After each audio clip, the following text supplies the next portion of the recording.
Do not underestimate your own gut feel. If you don't feel safe in any kind of service provider, at any location, just leave.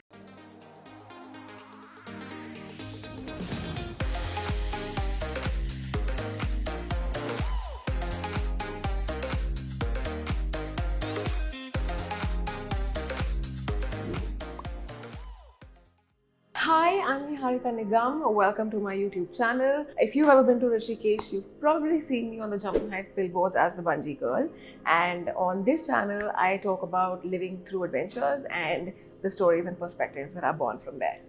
So I recently wrote an article called Journeying Alone, which was about tips and tricks for women traveling solo. And that was published in Femina, which I was very excited about because I've grown up reading that magazine. It was also published in The Pioneer and several other leading national media. And I think the reason for the popularity of this article is because a lot of women are wanting to travel alone, and it's just that it isn't the easiest of tasks because the first and foremost concern is always about safety. That is what really makes the entire experience very different for women than it is for men traveling solo. So today I'll be talking about my favorite tips that I use when I'm on my own. Okay, so traveling alone can be an exhilarating experience.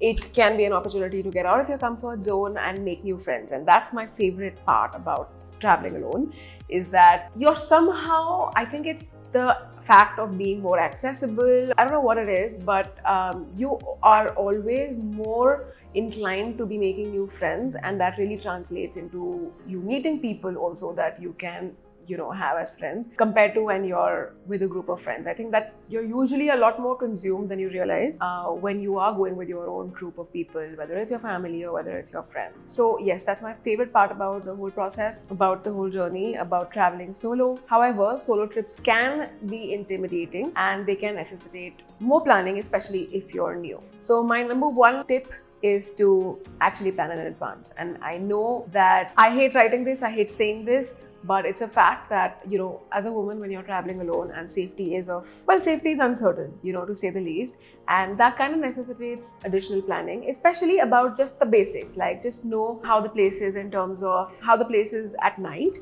There are some places in the country where I feel extremely comfortable going out and taking a stroll at night, like in Bombay for that matter.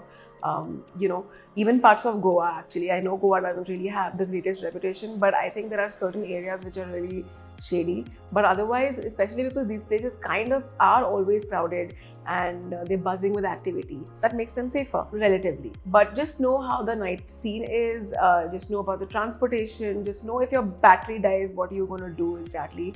Always have cash handy. That's very, very important as well. So just these basic planning tips need to be taken care of for sure. Some questions to ask yourself are: how busy are the roads at night? How far are the activities that you intend to do from your accommodation? Does your accommodation have its own security? What kind of transportation do they usually use? And things like that. Just knowing these things will kind of, add to a very, very smooth travel itinerary. So writing the second part of that article was probably one of my favorite things, which is the carry-ons that you carry along with you. The carry-ons that you should keep handy when traveling solo. So number one is be safe for public restrooms. This is a personal ache of mine, and I know a lot of women and a lot of girls and a lot of people, this becomes one of the main reasons why they don't go into spaces, why they don't go into newer terrains, newer territories, is because of the bathroom. And I know it's an ache with so many of us, but yes, please carry a Be Safe, especially en route. You're not necessarily going to have the cleanest washrooms, and this really helps, at least mentally. Hand sanitizers everywhere. Of course, this has been made popular after COVID, but I think it's a habit that we'd all be better off keeping. So keep hand sanitizers in every bag that you have. Pepper spray for the creeps. This is not just a cool, quirky gimmick that you see in movies. It's true. Please keep a pepper spray handy. I know a lot of people who do actually, and it's always a good thing. It kind of like serves the psychological safety of keeping a safety weapon handy. You'd be surprised by how many locations along the route can actually leave you with no network, so please keep cash handy. This is mandatory, especially like the smaller notes, like 20s and 50s and 100s. Okay, adventure. I know adventure tourism has really taken off in the country, and with Jumpin' Heights, we've actually seen that transition. We've been a part of that transition, and it makes me really, really happy and very, very thrilled that we're reaching a stage where adventure tourism is at a very exciting juncture. But while you're choosing your adventure operator, always do your due diligence in terms of their expertise. This should not be taken lightly, and do not underestimate your own gut feel. If you don't feel safe in any kind of service provider, at any location, just leave. Don't ask questions. Don't give them the opportunity to justify. It is their job. It is the job of every adventure tour operator to make their customers feel very safe. That is as much a part of the tangible experience as the experience itself. Look at customer reviews, their operating history, and their safety standards. Accommodation. So I know a lot of people want to experiment with cheaper alternatives, and hostel culture does seem to be taking off in India, which I quite am also fond of. But when you're looking at cheaper accommodations, look at customer reviews and make sensible decisions. If the location is isolated and dingy, chances are it isn't really frequented by women solo travelers, and you'd be better off choosing another alternative. Hostels, on the other hand, are great for meeting new people, and there are tons of cool options now as the hostel culture seems to be here to stay.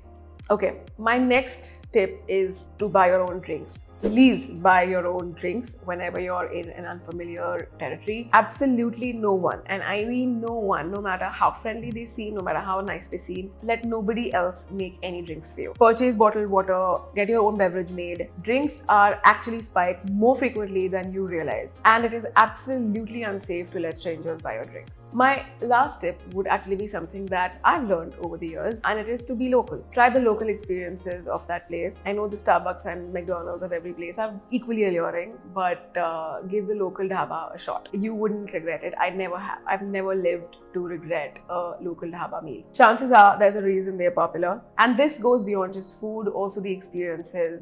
Like Rishikesh has actually shot to popularity. It is now touted as the adventure capital of the country for rafting and for bungee jumping. Goa too is expanding beyond beaches and nightlife, and there is so much more to explore, and adventures are a great and a very, very novel way to really immerse yourself in their landscape. Yeah, it's all of these tips are just to keep safe, because that is important. I know guys don't have to worry about half of these, and that's a little unfair, but fair world was never really promised to women. But we're getting to a much better space than earlier. Be careful, have fun with the world around you, and let it take you in, as long as you're well and safe.